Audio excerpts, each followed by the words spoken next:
War is essentially an offensive operation based upon the physical, political, or psychological sovereignty of the enemies through kinetic or non kinetic means. The idea of warfare as an art and science both is a constantly evolving domain. But the pace of change that we are witnessing now is unprecedented in many ways.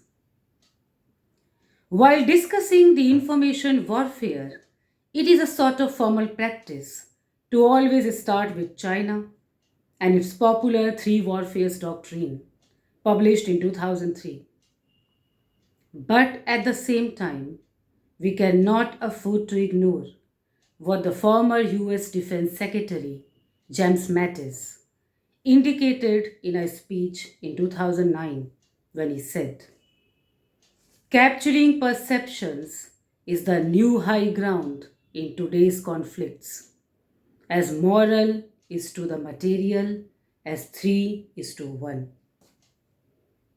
In 2018, it was under his command the US included information as the seventh joint function in its Joint Operations Doctrine.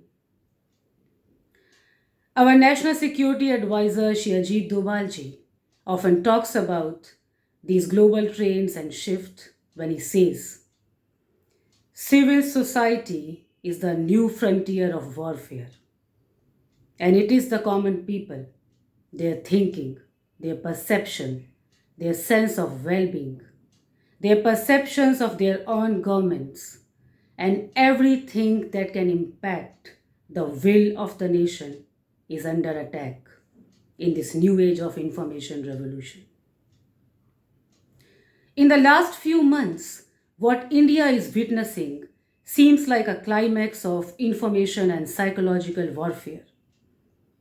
For the first time, we saw how a decision passed through a democratic process, through elected representatives, was forced to roll back after a massive misinformation and disinformation campaign against the intent of the lawmakers. For the first time, we are watching foreign propaganda videos and pictures live streaming through the leaders of the biggest opposition party of the country. And for the first time, an animated conspiracy to target our Prime Minister, operated from the foreign lands, is flashing openly before our eyes too. This is by far the most alarming phase of an ongoing information warfare. And this phase is also a test of our logical, psychological, and moral capabilities as an individual, society, and nation.